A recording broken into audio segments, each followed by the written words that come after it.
Čevnieks tautie tēns dālāk vienīgais Latvijas YouTube idiots un dēm es esmu eiroskeptisks. Vakar vai aizvakar es padomāju.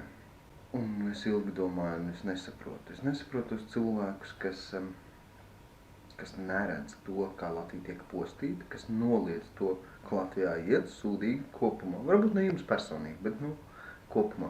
Un tā kā Dalders, kurš pasaka, ka Latvija labāk tā nav dzīvojusi 1000 gadus. Pieskaršos nedaudz tai tēmai.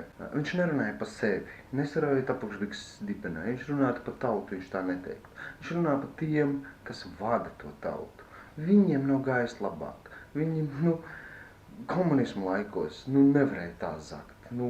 Tik ļoti un tik atklāti, nevarēja tā zakt. Tagad ir tas palīdz tik vienkārši un vēl pēc tam Gaismas pils, Dienvidpils, viņi tikai pasaka smuks nosaukums, uztais normālu PR un sabiedrība pat ir par to, ka viņus apsoda. Tā kā viņš nerunāja par to, viņš runāja par eliti. Bet es gribēju pieskārties nedaudz citam jautājumam no cita leņķa. Rusofobi bieži vien izsaka tādas frāzes, vai pārsvarā tas nāk no rusofobiem. Padomju Savienībā redz manus senčus izsūtīja un tā tālāk un tā tālāk. Un te jautājums tiem cilvēkiem, kuru radiniekus izsūtīja padomju laikā. Vai jūs domājat, ka tie cilvēki, kuri, kā daudz no jums saka, redz, tika arestēti tikai par Latvijas himnas dziedāšanu vai karogu izkāršanu vai tā tālāk un tā tālāk. Vai tie, kas tajā laikā bija disidenti un bija pret svešu spēku mūsu valstī, vai tagad viņi būtu tādi gļēviņa amēbas kā jūs un gultos zem nākošā lielā spēka tikai atrunājoties no Krieviem. Padomājiet par to. Vai viņi, tie jūsu senči, par kuriem jūs dziedat, kā viņi nabadzīgi cieta mūsu brīvās Latvijas vārdā, tagad necīnītos pret amerikāņiem? Tas, ka Padomju Savienības laikā 40 000 izsūtīja, tas ir slikti. Bet izliet ūdeni, nesasmelts. Tas ir vēstures fakts. Bet daudziem no jums iespējams tagad ir rādi ārzemēs, kuri vairākums no viņiem ir noteikti jums jau pateikuši, ka viņi neatgriezīsies. No Sibīrijas cilvēki atgriezās. Ne visi, bet mums tagad izbrauc uz ārzemēm krietni vairāk cilvēku, un viņi neatgriezīsies. Viņiem te nav ko meklēt.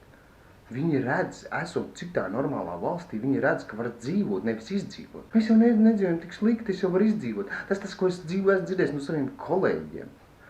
Bet jautājums tāds, vai es nākuši uz šīs skaistās, burvīgās planētas, lai izdzīvotu? Tas ir tas jūsu pašmērķis. Tad ieslēdzieties krātiņā. Neļaujiet, neesat iemesls, kāpēc valdība var citus ierobežot un pataisīt par nīkuļiem un bezmugurkalnieku amēbām, kas var teikt, mums jau neiet tik slikti kā Āfrikā. Es nesaprotu, kam jānotiek Latvijā, lai jūs vēlētos labāku dzīvi. Sev, saviem bērniem, saviem mazbērniem. Labi jūs nedomājat par sevi.